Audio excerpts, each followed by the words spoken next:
Sizzlers, today we're going to be making a delicious dish of Enchiladas Poblanas, super easy, so let's get started. Alright, so the first thing we're going to use is our Chiles Poblanos. We're going to need these for our Enchilada Poblana sauce. I am going to blister them and then peel them. I'm going to do it in the air fryer because it's a lot easier, faster, and just a lot better. But you can also do it in the comal. You just put them on there and then let them all get kind of burnt on the outside. Put them in a baggie, let them sweat, and then you peel them. I'm going to show you how to do that in the air fryer. I'm going to put them on here on the highest setting, 15 to 20 minutes, and then we're going to continue. Alright, so 15 minutes after putting these chiles on the air fryer on the highest setting, which is 400 degrees on mine, this is what they look like. A lot easier than doing them on the comal where you have to constantly flip them and then put them on the bag, letting them sweat. These are super easy. So now we're just going to peel them. You grab one side of the skin and you just peel it all around. Now that these are peeled, we're going to take out the seeds because we don't want those in our salsa. So you just open it and then just take out the seeds. Sometimes they're like this all over the place, but sometimes they're a little bit more whole, kind of like this. But just make sure that you take them all out. This is what our chiles look like now that I took out all the seeds. So we're going to get started on our sauce. We're going to be using some crema. This is the Mexican styled cream. You can also use queso Philadelphia, but that is the cream cheese.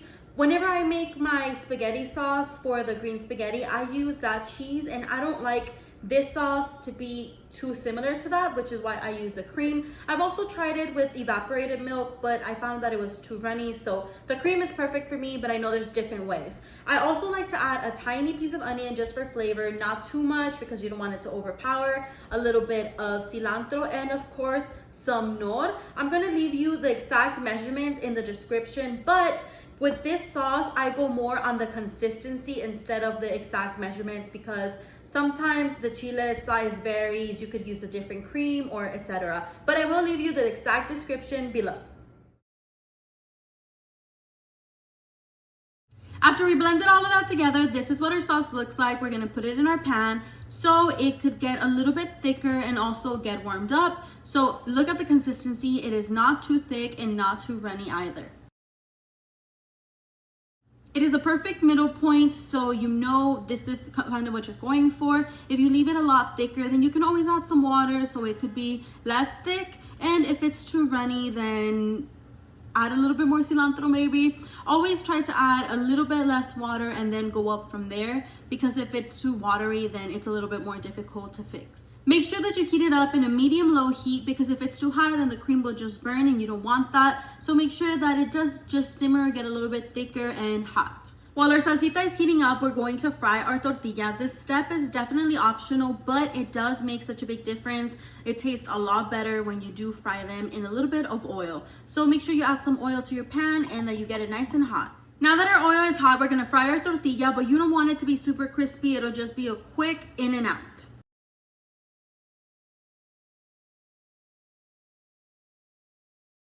Our sauce has been on here for a good 10 minutes and this is what it looks like. This is the consistency. You can always leave it on here so it could get thicker, or if you want it more runny, then that's totally up to you. This one is perfect for me for now. It is definitely very creamy and delicious. This is what our tortillas look like after we dipped them in the oil, and I'm going to stuff them with some shredded chicken. You can also stuff them with queso fresco, but I feel like the chicken tastes so much better.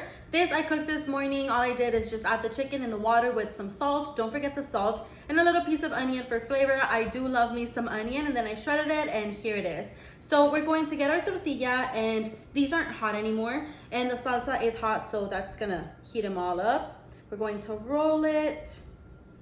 A lot of people like to roll them more like in a taco shape, but I feel like this keeps the chicken in there a lot better.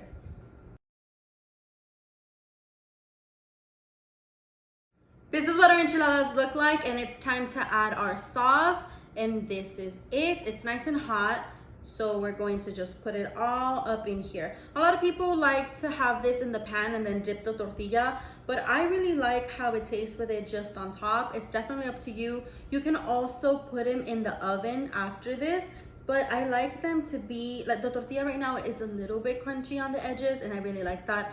When I put them in the oven, they get a little bit soggy, so just like this, So delicious. You can add as much sauce as you want. We're gonna top them off with some cheese and these will be ready.